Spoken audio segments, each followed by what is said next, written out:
श्री स्वामी समर्थ मित्रांनो, आपल्या स्वामी सेवा या चॅनलवरती तुमचे मनापासून स्वागत आहे। मित्रांनो, आपण आपला 28वा अध्याय हा तिथे अर्ध्यामध्ये थांबवलेला होता आणि आता अजिबात उशीर न करता मी चालू करते माझ्या अध्यायाला आपला अध्याय पुढे वाचायला।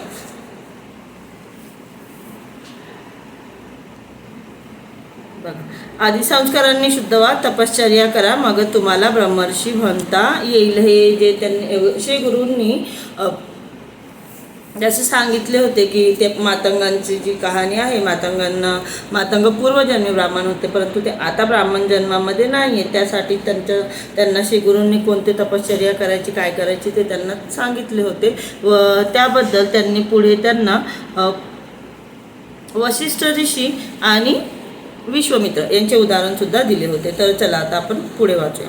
त्यांच्या बोलण्याचा विश्वामित्रांना भयंकर राग आला। एकदा ते वसिष्ठांचा वध करण्यासाठी गेले होते, तेव्हा वसिष्ठांसारख्या ब्रह्मऋषीची हत्या केल्यास फार मोठे पातक लागेल व मी आणखीनच पतित होईल असा विचार करून त्यांनी ते दुष्कर्म टाळले। त्यानंतर त्यांनी वसिष्ठांना आपल्या घरी भोजनात बोलावले। त्या समयी त्यांच्या मनातून वैरभावाचे समूळ निरसन झालेले आहे हे जाणून वसिष्ठांनी त्यांचे निमंत्रण स्वीकारले। ते विश्वामित्रांना म्हणाले, तुमच्या मस्तकावर सूर्याच्या उन्हाने शिजवलेले अन्न मी ग्रहण करीन। त्याचप्रमाणे विश्वामित्रांनी केले असता सूर्यकिरणाच्या दाहकतेने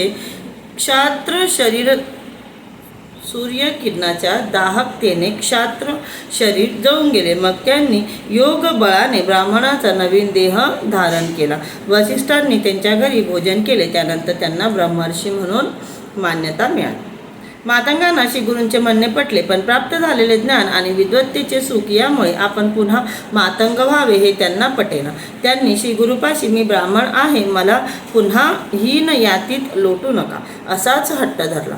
तेवढ्यात त्यांच्या पत्नी व मुले धावत तिथे आले। पत्नी त्यांच्यापाशी जाऊ लागल्या तेव्हा ते रागाने ओरडले, पुढे याल तर खबरदार, मी ब्राह्मण आहे, मला शिवण्याचे धाडस करू नका। ते ऐकून त्या धक्का झाल्या।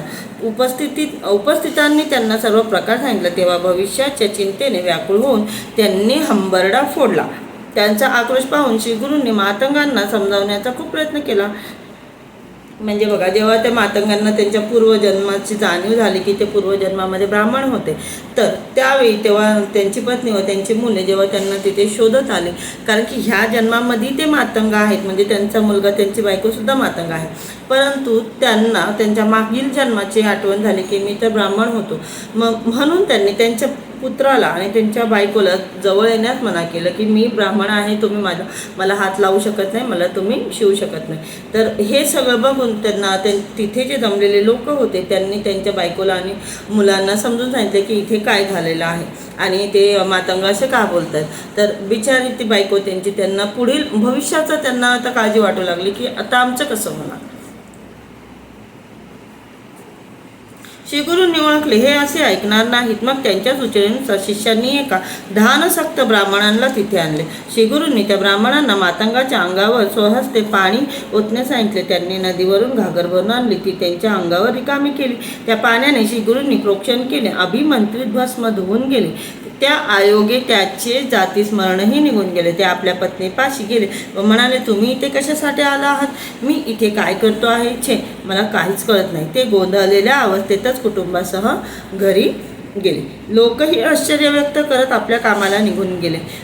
तेव्हा ते विक्रम भारतींना त्याविषयी जाणून घेण्याची अधिक उत्सुकता आहे हे जाणून श्री गुरु त्यांना म्हणाले, अहो, भस्माच्या प्रभावामुळे त्यांना दिव्य ज्ञान व पूर्वजन्मीचे स्मरण झाले होते। त्यांनी पाण्याने स्नान करतात त्यांना सर्व गोष्टींची विस्मृती झाली। तेव्हा विक्रम भारती म्हणाले, स्वामी, कृपा करून भस्माचे महात्म्य विस्ताराने सांगा।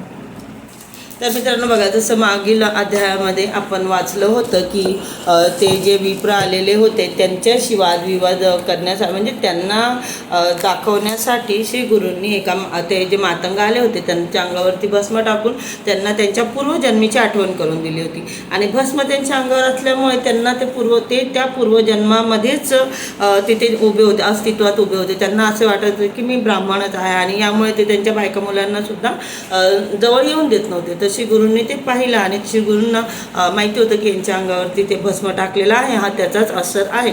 मग त्यांनी श्री गुरूंनी त्या मातंगांना एका ब्राह्मणांना बोलून त्यांना पाण्याने आंघोळ घातली आणि जसंच पाण्याने त्यांना आंघोळ घातली गेली त्यांचं जे मागच्या जन्मेचं त्यांना जे काही आठवलेलं होतं ते सगळं ते पुन्हा विसरून गेले आणि पुन्हा एकदा त्यांच्या फॅमिलीसोबत म्हणजे त्यांच्या बायकोसोबत मुलासोबत ते आनंदाने निघून गेले. त्यांना जे काही तिथे घडलेलं होतं ते सगळं काहीही लक्षात राहिलं नाही.